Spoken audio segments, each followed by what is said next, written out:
A week ago, I was sick with a cough that wouldn't go away. Over and over again, I got this tickle in my throat. I wasn't getting much sleep. I went to the doctor. I went on antibiotics, tried hot showers, cold medicine, cough drops, sinus rinse, hot tea. Nothing was working. I'm looking at my bank statement, and I wasn't sure if I had all. I wasn't sure if I had enough money to pay my bills or my taxes. So that was last weekend for me.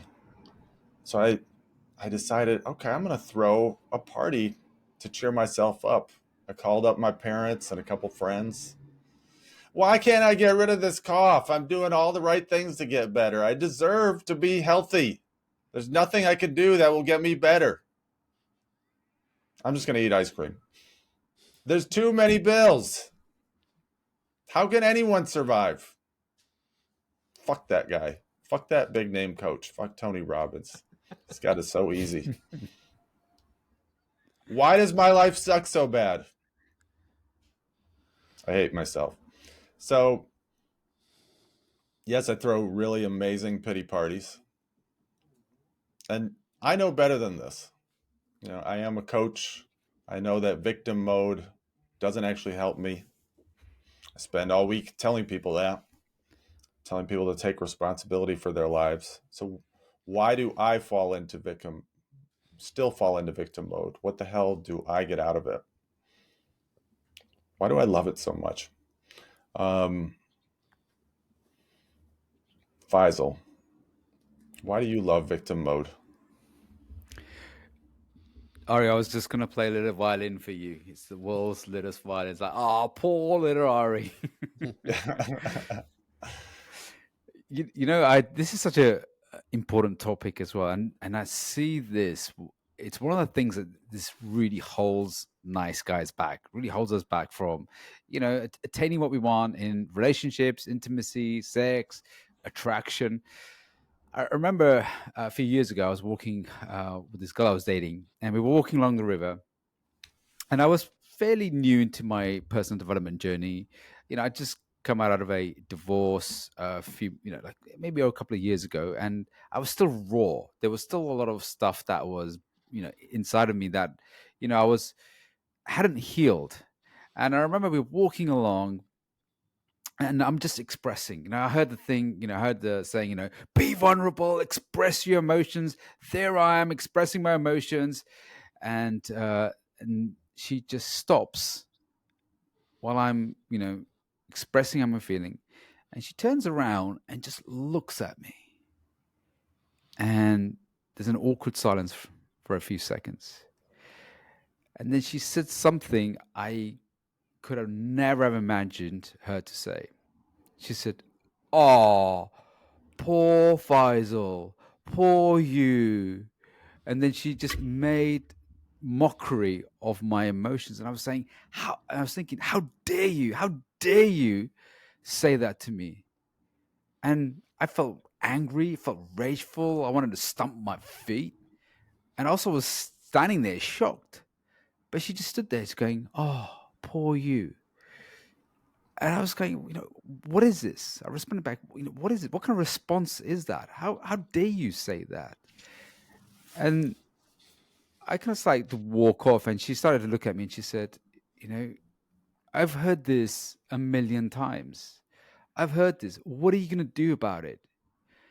And she said, I get it. You feel, sad, and there's emotions about it. But now what? And that was a real wake up call for me. It's like, now what? I've said it a million times. How much more do I need to say for things to change? And that was victim speaking I was doing, and that's where I believed that enough was enough. It was now time to suck it up and deal with the situation, because all I found myself was I was in this quicksand of victimhood. That's where I was. I was just sinking deeper and deeper into it. Unless I did something about it, I just kept sinking to it. And then I realized your question was, what do I get out of it? I realized that people find meaning and connection, whether it's positive or negative. That's what I was looking for. I was trying to find connection in that because that's the only way I knew. Mhm. Who taught you that? Oh, I got some coaching for that one. I think it's a good question, but I think it's our natural default. I call it the SBR, the spoilt brat reflex. It's that spoilt brat. Oh, when we're kids, and kids are having tantrums, and we're not getting our way, and the more I think it's part of our programming. As children, we don't get our way, so we'll throw this, tantrum, and then when we have this tantrum, then mom or dad responds to it. So I think it's just a learned behavior, but also a programming behavior in us. Hmm. What about you, Chuck? Where did you love to, Yeah, we know. I or think. where did you learn to be a victim, and what did you love about it? Well, I think that's just it. Is that if I'm being completely honest, I love being a victim. Okay, it feels good to be a victim. Like it feels good. Like when you're in that pity party place, that I mean, it doesn't hurt, right? It feels justification, and you feel like, it's almost like a really crappy way to self-soothe yourself. But the reality is I like being a victim, because if I'm a victim, that means I don't have to take responsibility for anything, my behavior or anyone else. And in fact, when I'm a victim, what I found at least was that oftentimes people would take care of me. I would find these codependent partners who would become caretakers, and like, oh, let me do that for you. And I would use my victim as a means to manipulate people, because again, that's what nice guys do. It's like I will half-ass something and pretend like I don't know how to do something, rather than playing full out. And then other people will come along and they'll be like, oh, well, let me do that for you. you know and in many ways, like, being a victim was a great way to get my needs met, because I think that, again, that's what I think we do as people, is we're just trying to get our needs met. And I think it goes back all the way back to when we're children, and even infants and toddlers and that kind of thing. When we cry, what happened? We got attention. Most of us, it might have been negative attention, it might have been positive attention, but nevertheless, we got attention. And I think that that's part of what the nice guy is that it's that feminine part of us that craves attention. And when I'm not getting attention, I throw a tantrum, and then people will maybe look and take notice of me. So it's because I think it's such you know a fun thing to do. It's also easy to fall into that, because it helps us get our needs met in a way where we don't have to be responsible. Yeah, I actually, I feel that my family members and some of my closest friends actually sort of supported me in this, by giving me attention and sympathy Hmm. uh, at those times when I felt like so needy, and it really didn't serve me. Um, so I don't want to sound like I'm blaming them and not taking responsibility for it, but I do think that people in your life can keep you in victim mode, and maybe that's serving some emotional purpose for them. Absolutely, I It's a bit agree. like it's like the mothering, isn't it? She's like, "Oh, poor you. Are you feeling bad? Okay, go on, just take some rest." Just like nice guys, because they're over mothered. I noticed that they're over, they like over mothering from dad or mom, or fathering, allows them to sit in that victim part. It's like the helplessness state. They sit in the helplessness state, and then, like you said, Chuck, they get that significance, they get that importance, they get that connection, they get certainty, they get all of these needs being met. That's where I was getting needs met, and also I've seen guys use this as the way to seduce women, to pick up women.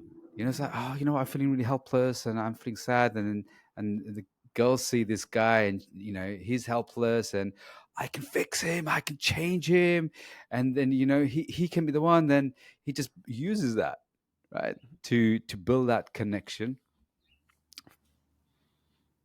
What Yeah. what kind of woman do you get if you pull that? The nice girl woman, the fixer. She wants to fix it all. I can rescue this guy. I can save him because, I call, the fractured man attracts the fractured woman. They both have these emotional needs that they're not meeting. But, as I say, misery loves company. And that's what happens is that you're in misery, you love the company, and you get the same kind of woman. So you attract at your own vibration or your own conscious level. And that's what I noticed was I was attracting these women because I was this poor, helpless guy. Apart from one girl who said, you need to get out of this pit. She didn't buy any of that. And she said, you're much better than that. You need to do much better. So she was obviously a lot further evolved than I was. But I've met girls who were in the same victim pity party matters. And now, having done the work, when I see a girl who's in the victim pity party, I was like, I don't want to go there because I don't want to be sucked down into that place again. Yeah, you could spot it from far away. You can, and it's ugly. It's horrible. I can see some people enjoying it, but icky.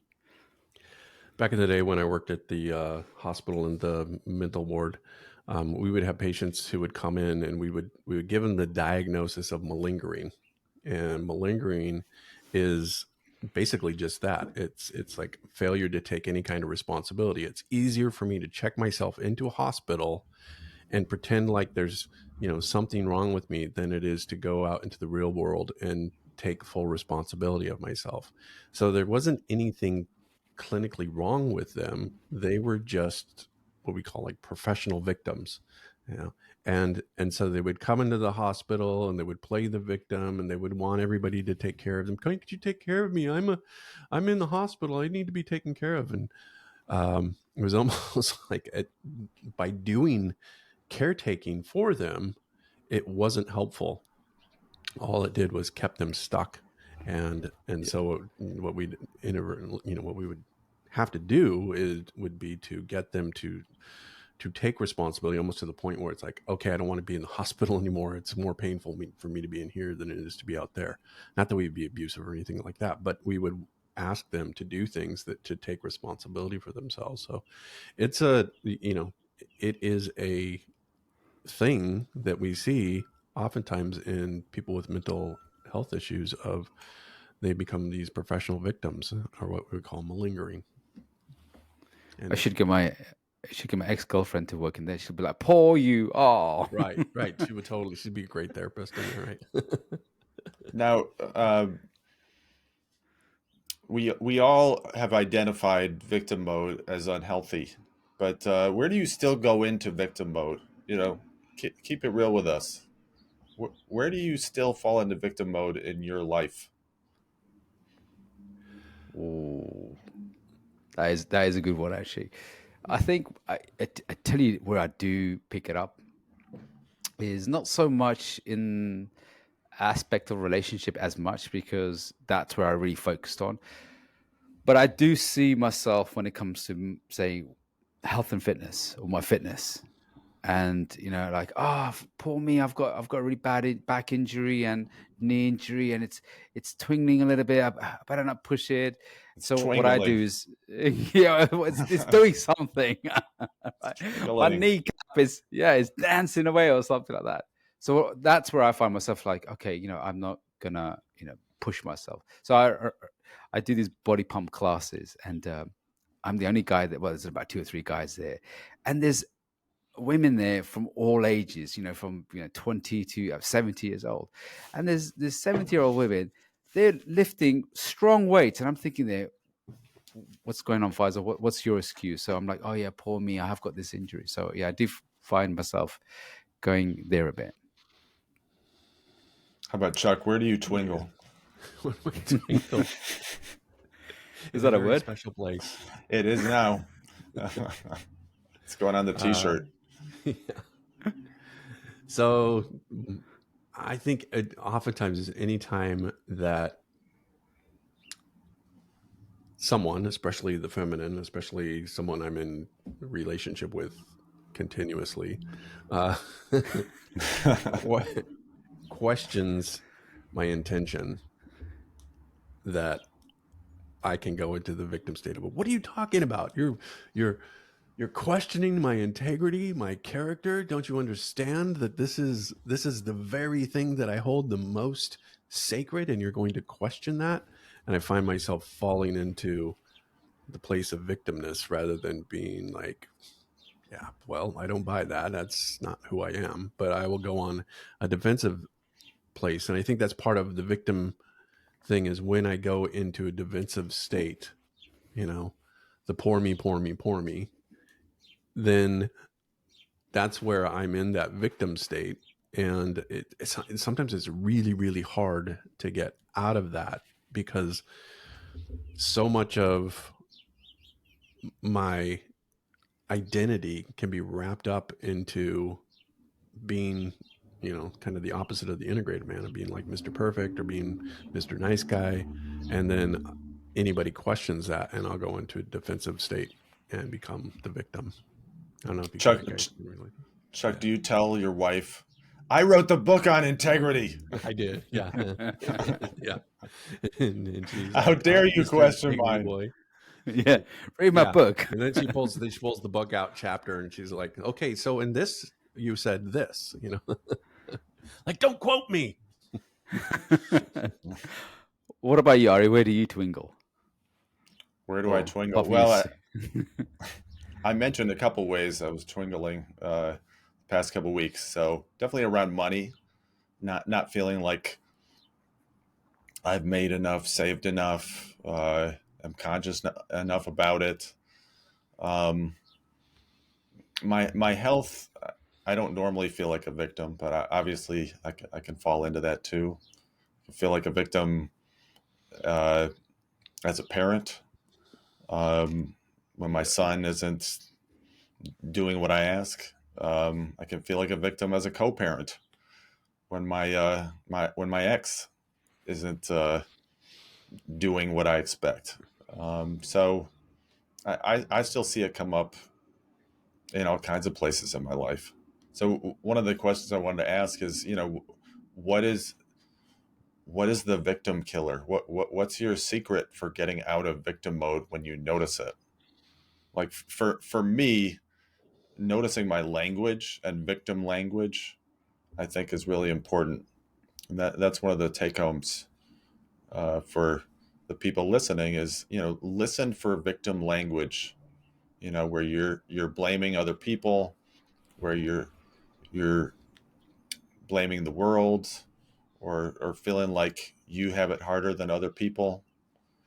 Those are some signals that you are falling into victim mode, and that you need to course correct. Yeah, that's What a good about you, one actually. Faisal? Yeah, I like the language one. That's good. For me, it's my ex's voice in my head. She's like, poor you. That just gets me out. It kind of replays. I've been using my own language to help me improve this, because I did notice that there are some times I have waves of, you feel good, you don't go into victim, and sometimes you can go into, victim and, you know, mollycoddling yourself. I have, I just use a word saying, suck it up. Just suck it up. The three words saying, just suck it up now. It's like there's enough time spent in this as well. I know uh, the internet, the world out there saying, we can't say things like, man up, things like that. I believe they can be very helpful at times, in the right timing, in the right place. They can be really helpful. It's like, okay, now shut the fuck up and get on with it, because enough is enough. It's like getting to a point where, when you're not enough, you're going to stay in victim mode. When you've had enough, then you start to pull out. So now I'm like, rather than going too far into it, then I feel shame, embarrassed about it, and then I get hard on myself about it. I'm like, okay, now, Faisal, listen to yourself, more self-awareness, be aware of this. Journaling helps. Reflecting on this, going for a walk really helps on this. And it's just that inner dialogue I have. Like, I have my own coach inside as well. So I have my coaches and psychologists who help me, but I also have my own coaches as well, coach myself and saying, time to get out now. Time to, suck it up and deal with the situation. There's a really awesome quote. It says, if you can't change it, you don't have a problem. If you can change, you still have a problem. I think I butchered that completely. But the saying is that, whether you have a problem or not, if you can do something about it, do something about it. If not, just stay silent. There you go. Oh, good. Kind of like if you can't say something nice to yourself, don't say anything at all. How But about you, Chuck? yeah, yeah. It's interesting because there are times where I'll be steeped in victim mode and I'm ruminating in my head, and I'll say to myself, Chuck, you're being a victim here, and I'll be like, I don't care. I want it. I just kind of like, I don't care. I want to stay here for a while.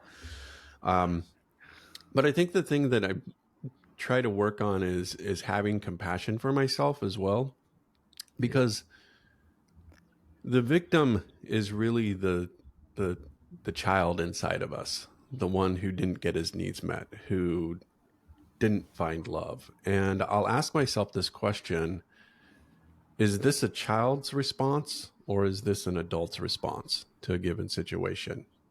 And if I'm in victim state, I'm always in the child space. So if I'm in child, what I want to be able to do is not shame the child, but go back in there and be like, hey, buddy, it's okay. You know what? We got this. I'm an adult now. We can totally overcome this. Let's, so I do a little bit of self-soothing to that part of me that has been hurt, and then remind myself that I'm an adult and the response I'm having is what my child would want to have, but I am no longer a child. I'm a grown man. And so what's the adult response to this? And when I think about that, generally what happens then is I'll sort of flip a switch and be like, okay, how would an adult handle this particular situation? Whether it's taking full responsibility, something along those lines. And again, it's not easy to do because in those states you're oftentimes flooded with hormones and neurochemicals that keep you kind of in that place.